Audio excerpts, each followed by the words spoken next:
Ladies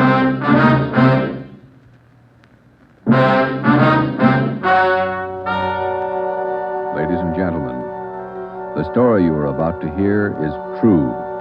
Only the names have been changed to protect the innocent. NBC brings you Dragnet.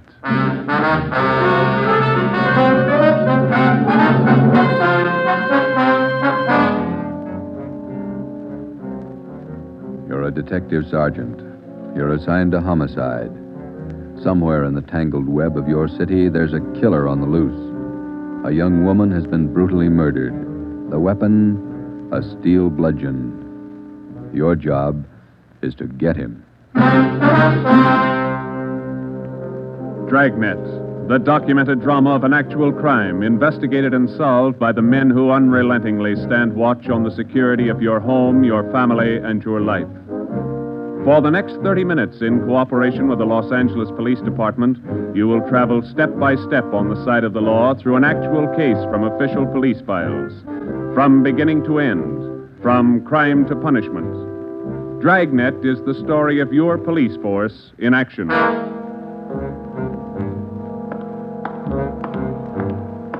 It was Thursday, March 19th. It was foggy in Los Angeles. We were working the night watch out of homicide detail. My partner's Ben Romero. The boss is Ed Backstrand, chief of detectives. My name's Friday. It was 9:14 p.m. when I got to the old Central Jail building, third floor. The crime lab. Hi, Joe. Hi, coming, Lee. Just ran a spectrograph. What'd you find?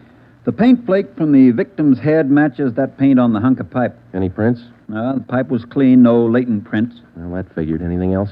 Got those blood test reports. A couple of slides for you to look at under the comparison mic. Mm-hmm. Thanks, Lee. Oh, hi, Joe. Didn't hear you come in. What's it look like, Ben? Well, here's the blood test reports. This one is blood found on the piece of pipe. Type A. This one's blood from the victim. Type A. They match. That's right, boys. Doesn't mean too much, though.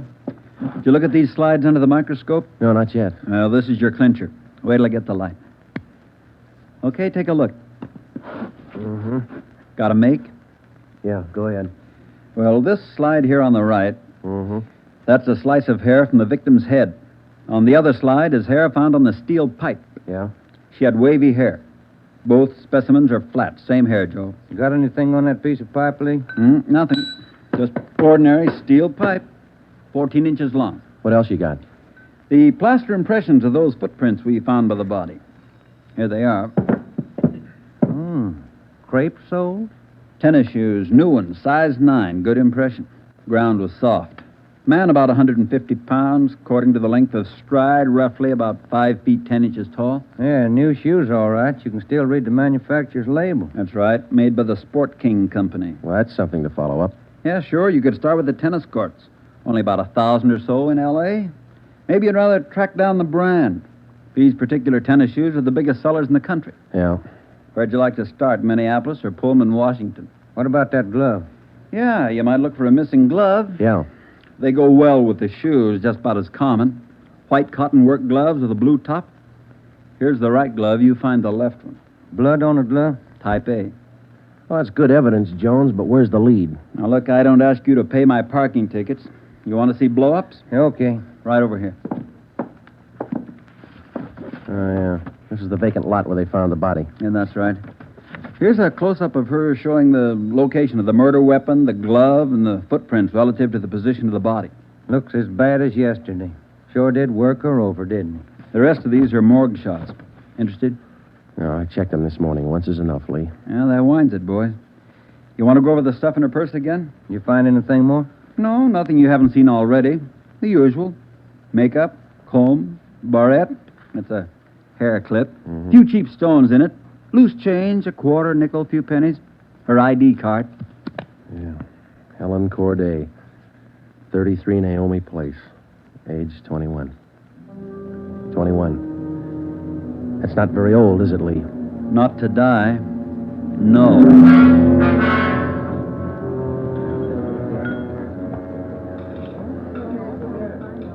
Helen Corday.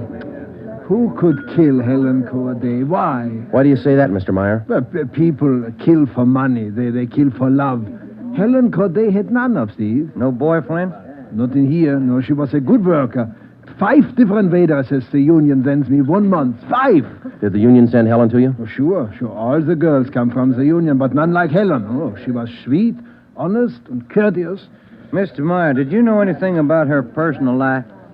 Only that she was a good worker. Everything else she took home with her from this place. Did she ever mention any men to you? Anyone at all? No gentleman, not one. No. How much money did she make here? Well, I paid her $26.50 a week, every Tuesday. And not much salary for so much work, but the tips are very good here. Nice customers. Mm-hmm. Nice. This her home address, 33 Naomi Place? 33 Naomi, yeah, that's right, yeah. Thank you very much, Mr. Meyer, for your time. I wonder what kind of a person does things like that. Who could kill Helen Corday? Everybody liked Helen. Helen Corday? I never liked her. Come on in the office, boys, where we can talk. Never liked her because I never knew her. You the head of the union? Not just a steward. I know most of the girls. This Corday girl, what'd she look like? Small brunette, about 5'3". Here's a picture. Yeah. Pretty girl, wasn't she? Oh, sure. Placed her out at Otto's place. Nice little Dutch fella. Otto Meyer. That's right. He seemed to think quite a lot of her. Yeah, she was a fine worker. Oh, sure. Always right up on her dues. Paid all the assessments right on time. Thought you said you didn't know her. Well, not right off, I didn't, but when you showed me that picture there, placed her right away. You know anything about her personal life? Wait a minute. Why all these questions? Helen Corday was murdered last night. Oh. Who did it? You know anything about her personal life? Well, you can see my position, Sergeant. 1,200 girls. Check 'em in, check 'em out. Just names to me till I see a picture of 'em. You wouldn't know if she had any boyfriends here in the union, waiters, busboys? That I wouldn't know. Like I tell you, Sergeant, I never knew Helen Corday. Sure, I knew Helen Corday. Gus plays a nice piano, huh, Sergeant? Yeah. I read about it in the paper this morning. How long you been selling pianos here at this place? About as long as I knew Helen. 3 years. How'd you find me? Helen's landlady, we talked to her yesterday. She told us she worked here at this piano store. Oh. It's funny, isn't it? What's funny? See Gus over there? That fellow demonstrating the piano? A few weeks ago, I made a deal with him to give Helen piano lessons. I figured it would help her with her singing lessons. Wanted to be a singer, you know. Did Helen know that fellow, Gus? No, she never met him. Who gave her the singing lessons, Miss Olson? She took from Ostrander. Paul Ostrander out on Melrose. A lot of movie people used to take from him. What do you know about her personal life? How do you mean? Does she have any boyfriends? Well, yes. You don't seem sure, Miss Olson. Well, it's just that I don't know. I never asked Helen. But she did have a few dates with Paul Ostrander. I don't think she was serious. How about Ostrander? Gee, I don't know, Sergeant. I don't want to involve anybody. You want to help us find the killer, don't you? Well, yes, but if you're thinking Paul Ostrander did it, no, I'm sure he didn't kill her.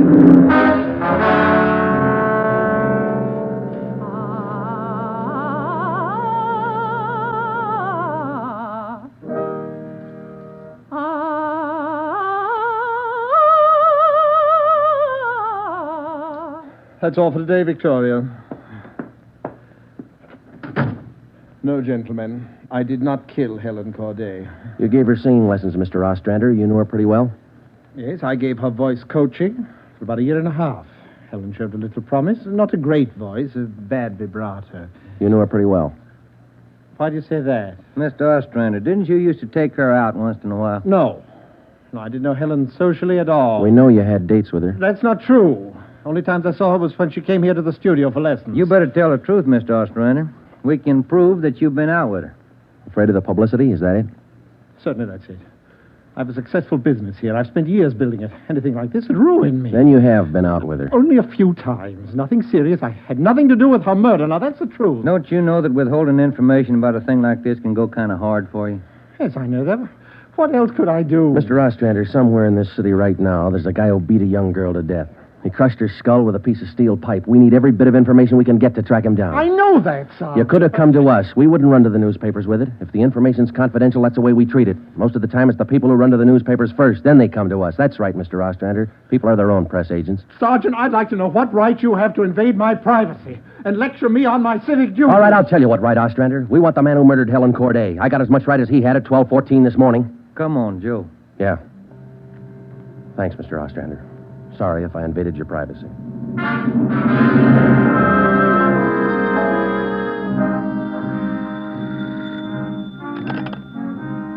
Chief of Detective's Office, Helen. No, I'm sorry, ma'am. You got the wrong extension. Try 2511. You're welcome. Hi, Friday, Romero. Chief's been looking for you. Thank you, Mike. Come on, Joe. Yeah. Hello, Joe. Ben, sit down. What'd you get? A notebook full of notes. A crime lab full of evidence. Nothing to tie them together. These some of the people you interviewed? Yeah, those and about a dozen more we didn't even take notes on. It's hard to figure, Skipper. Everybody seemed to like this girl.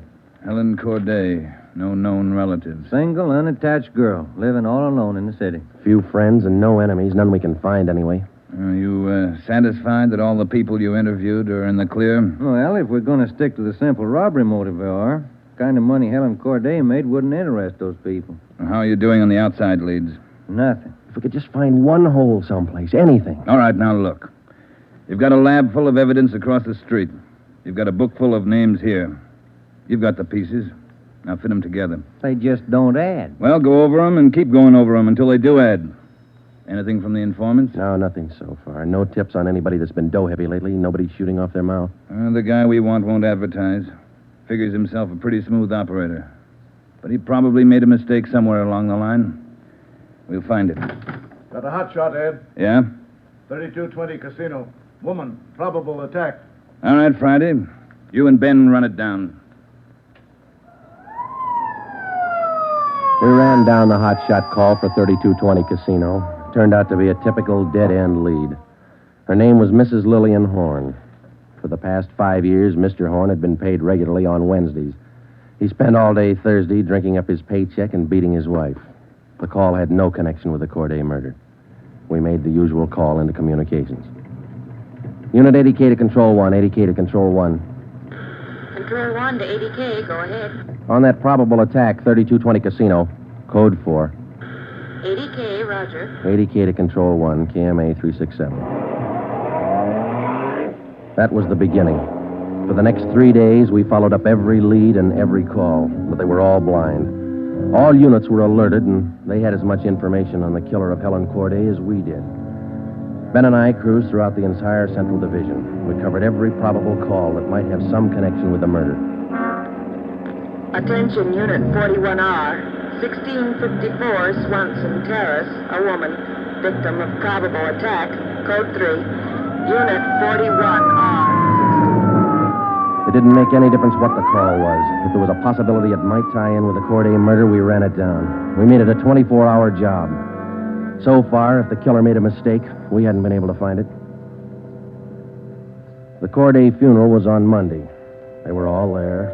The girl's landlady, the voice teacher Ostrander, the girlfriend Marie Olson, the man from the union, and her boss Otto Meyer. But nobody else we hadn't checked. That was Monday afternoon. Monday night, we went back to the old routine, tracking calls during the night in the squad car, picking up small threads that led nowhere. 3 more days of the same thing. Thursday morning, 1 week after we found Helen Corday's body, we got an anonymous phone tip. I know who killed Helen Corday. His name's George Barlow. He lives at 418 White Oak Avenue. He used to date her up all the time. Get him and you've got the murderer. We checked George Barlow and about 10 others just like him. None of them knew Helen Corday. Saturday night, Ben and I were back in the squad car cruising the Central Division. Saturday night's a good night for robbery. By 10 p.m., we'd run down 4 various calls. 123, Code 1. 123, roger. 12G, call your station. Unit 13R, 1254 Tower Road. A woman screaming. Investigate the trouble. Code 2. Let's handle that one, Ben. Yeah, okay. I'll notify communications. Unit 80K to Control 1. 80K to Control 1. Control 1 to Unit 80K. Go ahead.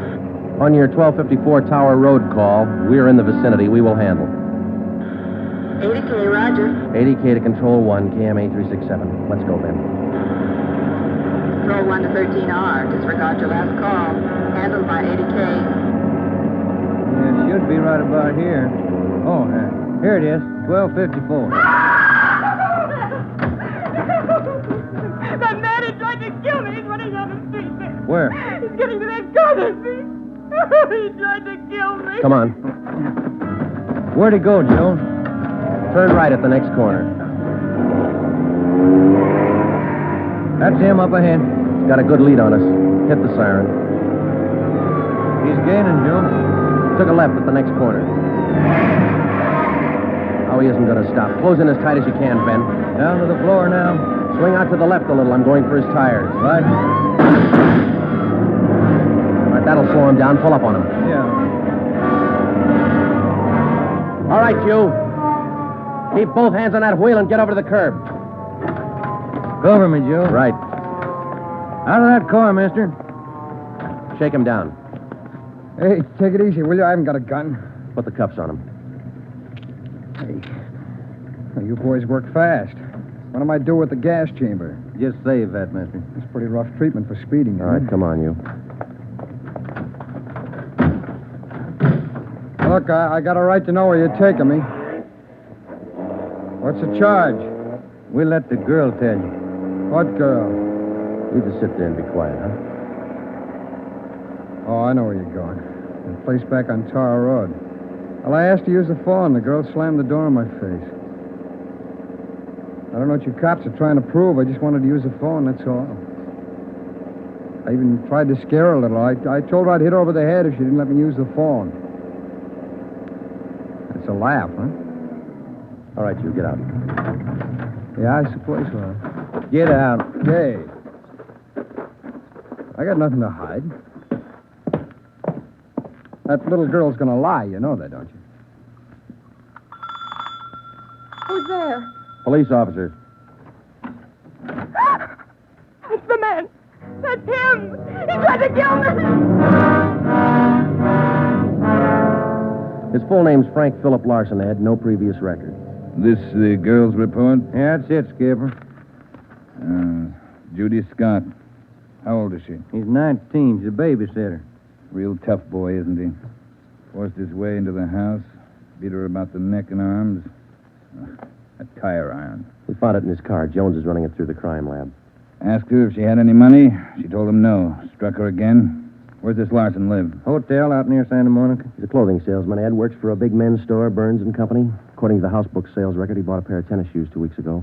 Weighs 158 pounds, 5 foot 11 inches. Tennis shoes are missing. They're not in his hotel room, and he's not wearing them. What else did you find? A rhinestone. You mean a pin? No, just a small loose stone recovered from the rug in Larson's room. Crime lab got it? Working on it now. Ed, I think...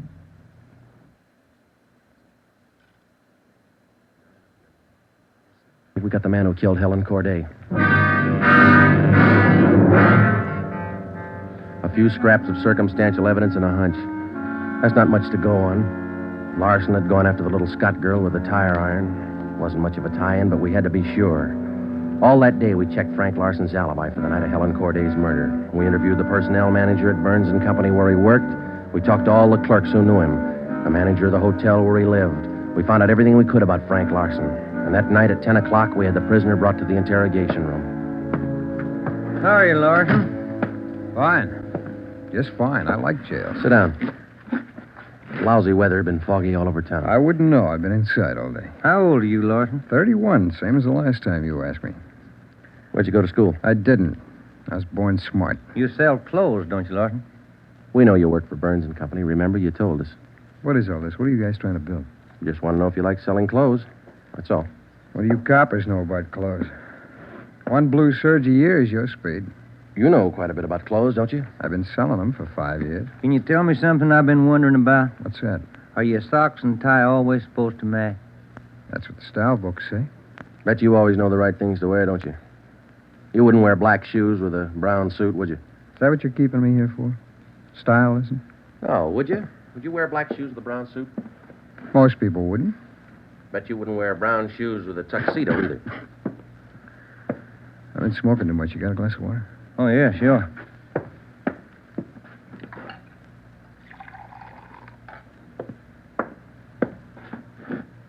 There you are, Larson. Thanks. That's good and cold. How about it?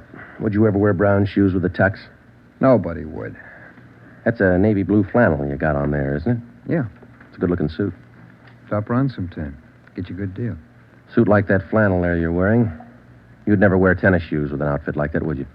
What do you think? I think you did. I think you wore them the night you killed Helen Corday.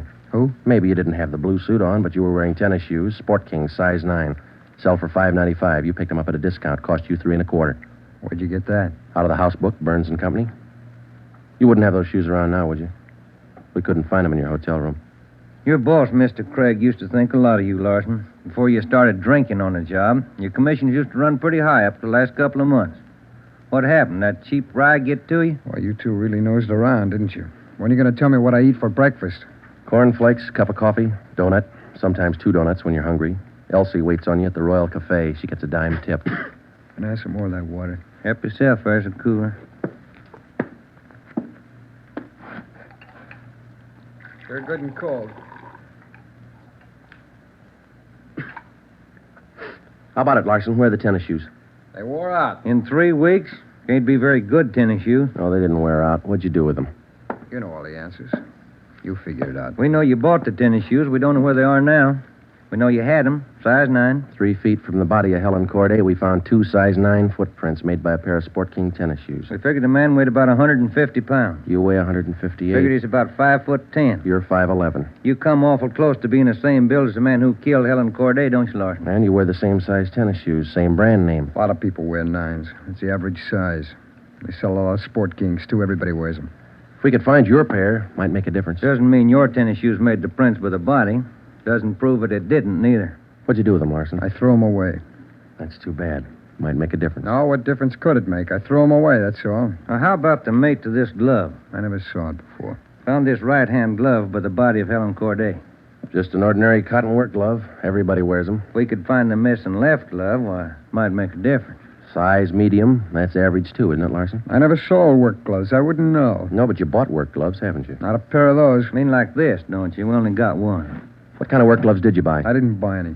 You just said you did. I never said I bought any work gloves. You bought tennis shoes, though, didn't you? I told you I bought the tennis shoes. Didn't I tell you I bought them? No, you didn't tell us. We told you. Found out from Burns and Company where you worked. All right, you told me. I bought them. You know that. Same kind of tennis shoes that made footprints by Helen Corday's body. It wasn't me. Then why won't you tell us what you did with them? I've already told you I threw them away. They were only 3 weeks old. Must have worn out awful fast. I didn't say they wore out. They got too dirty. No, you told us they wore out. Remember, Larson? I don't remember what I told you, but I don't have them now. We know you don't have them now. Where are they? He told us. They got too dirty. Right, Larson? Yes. Yes, that's what I said. Anyhow, you haven't got them now. No, I haven't got them now. All right, now, just for the record, Larson, which was it? Did they get too dirty or did they wear out? Whatever I said before. You said both before, Larson. All right, I said both. You haven't got anything on me. We got that little Scott girl statement from last night. She says you tried to kill her. She's lying. I told you she'd lie, didn't I? I only wanted to use the phone. She says you hit her with a tire iron. Did you hit her with that iron? No, I only tried to scare her. I didn't hit her with anything. Then how'd you get those marks around her neck and arm? Police doctor says they were made with that tire iron. I don't care what your doctor says. I didn't hurt her. Now, what do you mean, Larson? You didn't hurt her or you didn't hit her with that tire iron? Neither one. I just wanted to use a phone. How'd you know she had a phone? I didn't know if she had a phone. I just went up to find out. To find out what? To find out if I could use her phone. Thought you said you didn't know if she had a phone. I don't know anything the way you twist everything around. Sorry, Larson. We only want the truth. How about a cigarette? Yeah, I could use one. Here's the light. Larson, where were you Wednesday night, March 18th? How many times you going to ask me that same question? Just want to make sure we got it right. I told you this morning.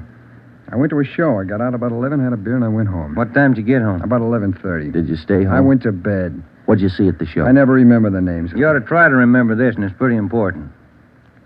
Well, it was a deluxe theater. It was Spencer Tracy and something. What was on when you walked in? The news. I never go in the middle of a picture. Neither do I. Spoils them for me. Yeah, that's right. The girl in the box office doesn't remember seeing you go in. What'd she know? It was Keno night. There was a big crowd. Did you win anything?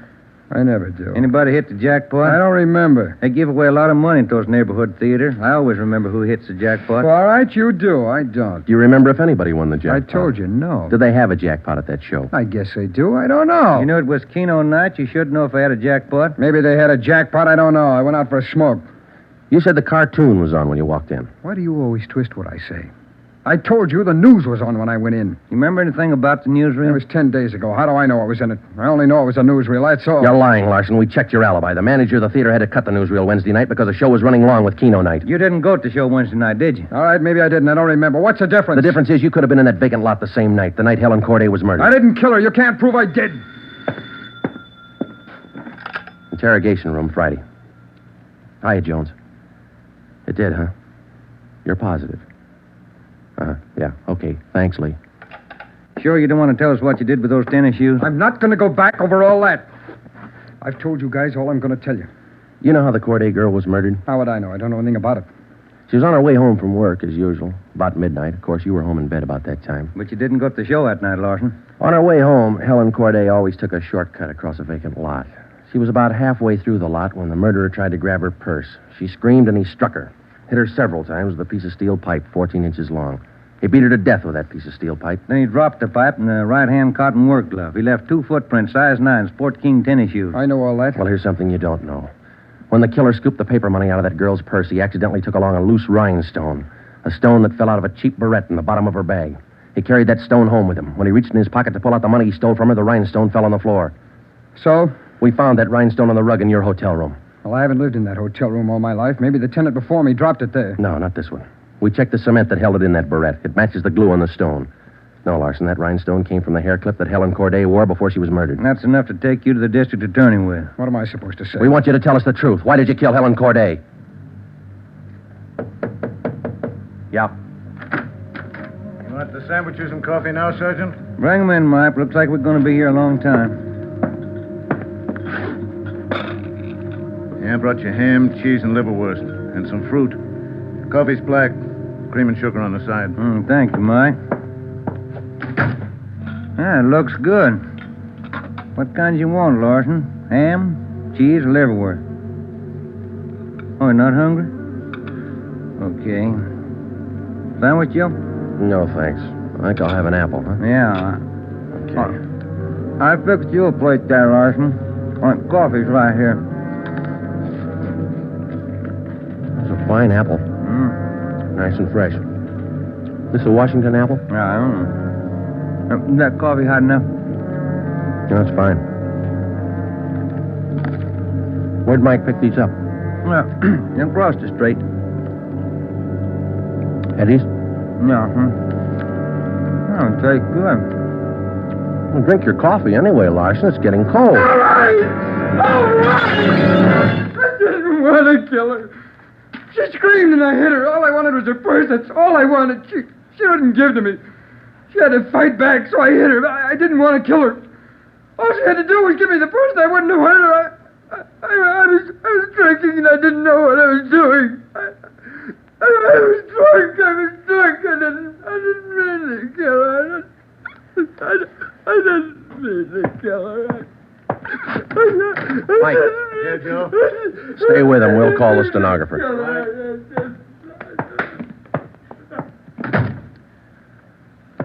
See you tomorrow, Joe. Good night. Yeah. Sour racket, huh?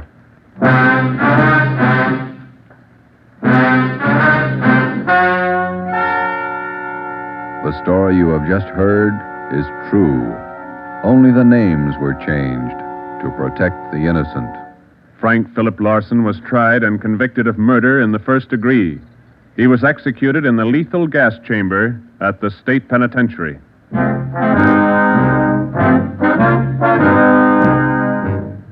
You have just heard the 5th in a new series of authentic cases from official files. Technical advice for Dragnet is furnished by the Los Angeles Police Department. Tonight's program is dedicated to Police Officer Charles A. Brady of the Chicago, Illinois Police Department, who on the night of September 2nd, 1945, gave his life so that yours might be more secure.